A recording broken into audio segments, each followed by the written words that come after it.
नमस्ते दर्शक मित्रों, मैं हूं अरविंद स्वामी और आप देख रहे हैं कान खोल के स्वामी न्यूज़ चैनल। ये एपिसोड में हम बात करेंगे one nation one election. One nation one election का मतलब है कि राष्ट्र में एक साथ सभी जगह चुनाव हो। आज जो अलग अलग चुनाव हो रहे हैं, राज्यों के भी अलग हो रहे हैं, लोकसभा के चुनाव भी अलग हो रहे हैं, उनके बजाय सब चुनाव एक साथ हो, one nation one election. Government ने, एनडीए सरकार ने ये जो बिल है उसको कैबिनेट में कल उसको मंजूरी दे दी है और आज वो लोकसभा में पेश होगा और लोकसभा में उन पर थोड़ी चर्चा होगी। बाद में ये बिल है वो जेपीसी यानी कि जॉइंट पार्लियामेंट कमेटी को भेजा जाएगा। जॉइंट पार्लियामेंट कमेटी जो है वो उस पर चर्चा करेगी, अलग अलग जो विपक्ष के नेता है उसको बुलाएगी, उसके साथ भी चर्चा विचारणा करेगी और उनके बाद ये बिल लोकसभा में पेश होगा, फिर वो राज्यसभा में पेश होगा और फिर राष्ट्रपति के पास जाएगा। बाद में उनको मंजूरी मिलेगी।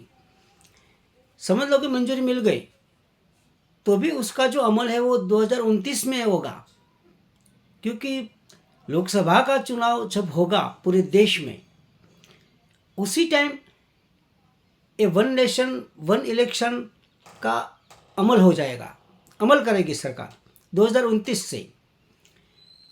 तब तक क्या होगा, 2029 तक जो जो राज्यों की विधानसभा का चुनाव है वो तो होगा, लेकिन 2029 में समझ लो कि 10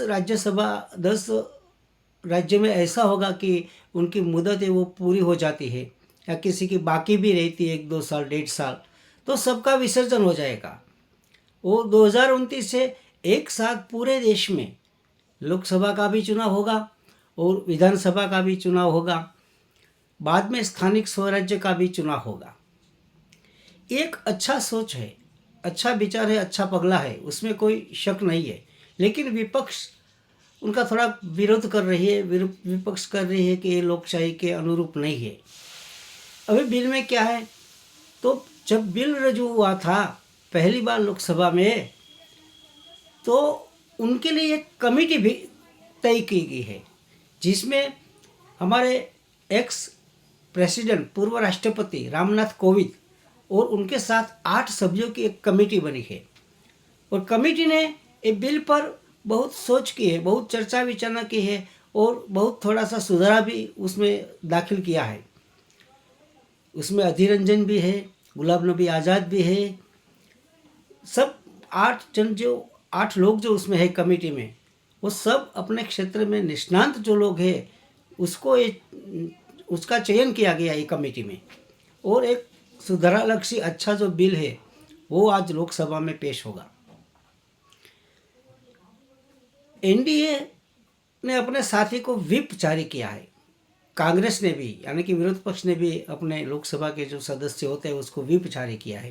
ये व्हिप क्या होता है, जो राजकारण में है वो सब जानता है, लेकिन व्हिप ऐसा होता है कि हर एक चुना हुआ सभ्य को एक नोटिस दिया जाता है कि गृह में लोकसभा में 1 तारीख को सबको कंपल्सरी हाजिर रहना है, इसलिए कि समझ लो गृह में वोटिंग की प्रक्रिया हो तो जो सरकार है, जिसकी सरकार है सत्ता में जो है उसका जो मेंबर है वो 100% उसको प्रेजेंट होना चाहिए।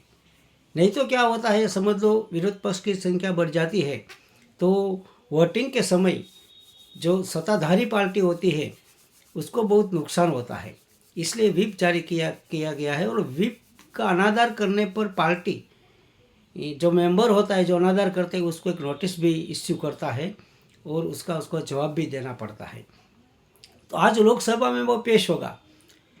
रामनाथ कोविंद की अध्यक्षता में जो कमेटी बनाई है उसने क्या क्या सुझाव लगाया है, क्या क्या उसमें सुधारा लाया है, क्या क्या नई बात एडमिट की है, वो सब जब लोकसभा में गृह में बिल आएगा, पेश होगा, तभी मालूम होगा।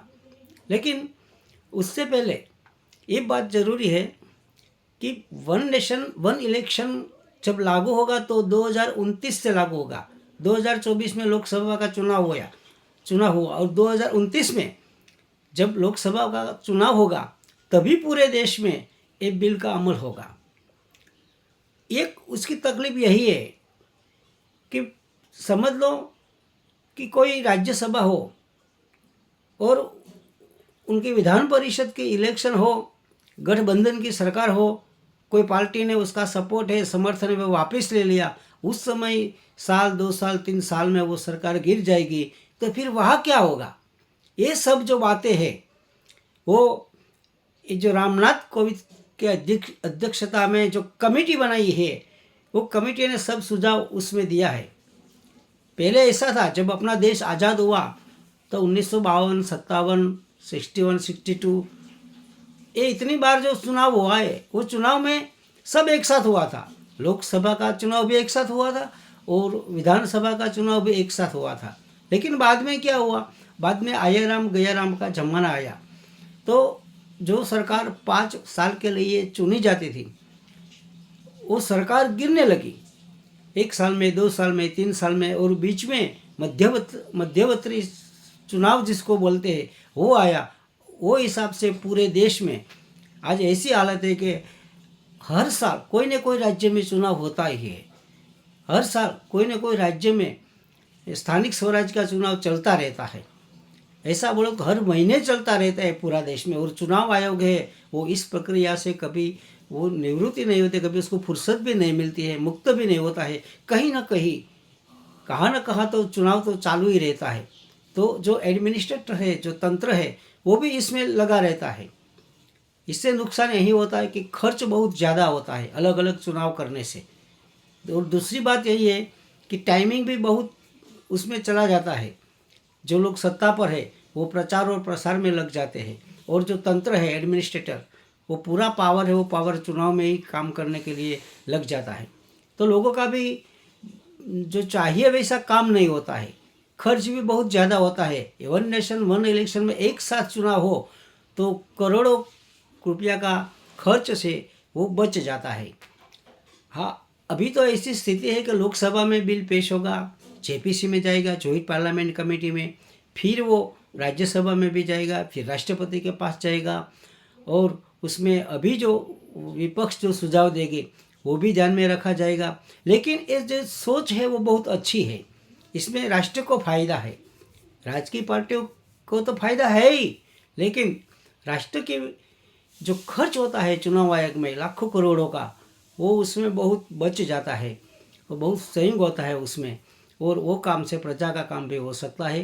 तंत्र भी थोड़ा आराम से विकास का जो काम होता है वो अच्छी तरह से कर सकेंगे। 1 नेशन 1 इलेक्शन ये बहुत अच्छी बात है। देखिए क्या होता है, लोकसभा में क्या होता है, राज्यसभा में क्या होता है, कौन कौन सा सुझाव आता है, और जो कमेटी है जेपीसी वो उस पर क्या जजमेंट लेती है, उस पर सब डिपेंड है। लेकिन ये जो निर्णय है वो आवकारदायक तो ज़रूरी है। मेरा एपिसोड आपको पसंद आया हो तो लाइक करें, शेयर करें, सब्सक्राइब करें, और बेल आइकन का बटन दबाना मत भूलिए। अस्तु।